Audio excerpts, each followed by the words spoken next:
Like share and subscribe my channel. धन्यवाद। पारो चिड़िया का पति मानो चिड़ा ऑटो चलाता था, लेकिन वो एक हादसे में मर जाता है। मानो के मरने के बाद उसकी पत्नी और बेटी अकेले रह जाते हैं। पारो चिड़िया बहुत परेशान थी, क्योंकि वो खुद भी जवान थी और उसकी एक बेटी भी थी। बेटी, अब हमारा इस जंगल में अकेले रहना ठीक नहीं। मैंने फैसला किया है कि हम तेरे मामा के घर चले जाएंगे। मेरा इस पूरी दुनिया में तेरे मामा जी के अलावा और कोई नहीं रहा। वहाँ हम सुरक्षित रहेंगे।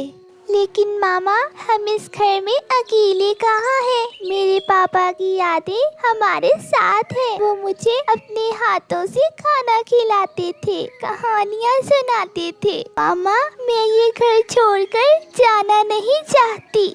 इस दुनिया में अकेली औरतों का रहना मुमकिन नहीं। मैं नहीं चाहती कि मेरी बेटी पर कोई भी बुरी नज़र से देखे। हमें जाना ही होगा। फिर गुड़िया अपनी मम्मा की बात मान लेती है और अपनी मम्मा के साथ अपने मामा जी के जंगल चली जाती है। आओ मेरी बहन, कैसी हो? भैया, मैं ठीक हूँ। भैया, आप तो जानते ही हैं, मेरे पति के देहांत के बाद मेरा अपनी बेटी के साथ जिंदगी गुजारना बहुत मुश्किल हो गया है। इसलिए मैंने फैसला किया है कि हम आपके साथ आपके घर में रहेंगे। आपको कोई ऐतराज तो नहीं है? मेरी बहन, तुम चिंता क्यों करती हो? इस घर पर हम दोनों का अधिकार है। ये घर जितना मेरा है उतना तुम्हारा भी है। तुम जितने दिन चाहो यहाँ रह सकती हो, मुझे कोई ऐतराज नहीं। पारो की भाभी खड़ी सारी बातें सुन रही थी। वो तो बहुत गुस्से में आ जाती है। चिंटू के पापा, जरा मेरी बात तो सुनना। फिर पारो का भाई अपनी पत्नी की बात सुनने जाता है। आप ही भावनाओं में बहकर पता नहीं क्या क्या बोलते रहते हैं। यहाँ तो हमें ही 2 समय का भोजन इतनी मुश्किल से मिलता है, ऊपर से आपकी बहन और उसकी बेटी, हम उनको कैसे संभालेंगे? साफ साफ अपनी बहन से कह दीजिए कि अपना बोरिया बिस्तर उठाए और जाए यहाँ से, नहीं तो मैं ही अपने मैके चली जाऊँ।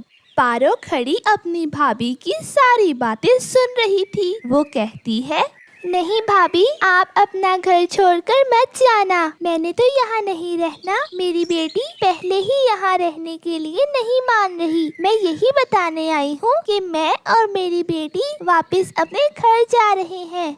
लेकिन पारो, मेरी बहन, रुको, मेरी बात तो सुनो। पारो अपने भाई की कोई भी बात सुने बिना अपनी बेटी को लेकर वहाँ से चली जाती है। माँ, अच्छा हुआ आप मुझे लेकर घर वापस आ गई। देखें, हमारा घर कितना सोना लग रहा था। यहाँ तो मुझे ऐसा लगता है कि मेरे पापा मेरे साथ ही हैं। हाँ मेरी बेटी, अब हम अपने घर को छोड़कर कहीं नहीं जाएंगे। मैं अपनी बेटी का पूरा ख्याल रखूंगी। तुम्हें पढ़ा लिखा कर डॉक्टर बनाऊंगी। फिर टूनी अपने जंगल के अमीर पक्षियों के घरों में काम शुरू कर देती है। उसे जो पैसे मिलते उससे वो अपना घर चला लेती। एक दिन पारो चील पक्षी के घर में काम कर रही थी कि तेज बारिश शुरू हो जाती है। उसे अपने घर की बहुत चिंता हो रही थी, क्योंकि उसने अपने घर की मरम्मत नहीं की थी। अपने पति के मर जाने के बाद उसके पास घर को मरम्मत करने के लिए समय ही नहीं था।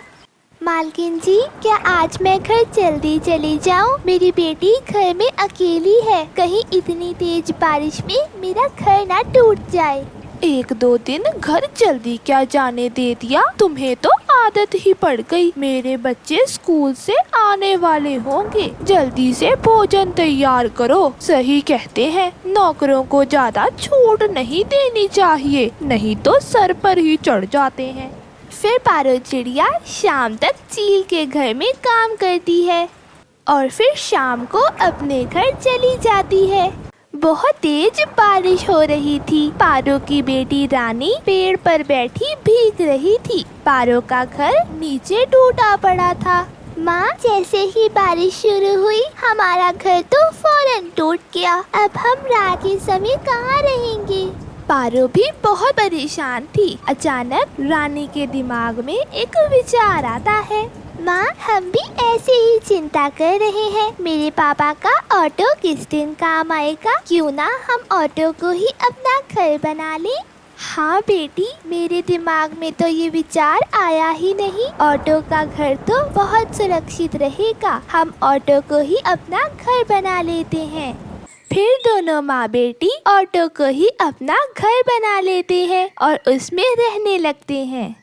अब तो पारो ने ऑटो चलाना भी सीख लिया था। वो दिन में ऑटो चलाते और रात में उसी ऑटो में सो जाते। इस तरह उनके घर का गुजारा अच्छे से हो जाता था और अब पारो को दूसरे पक्षियों के घर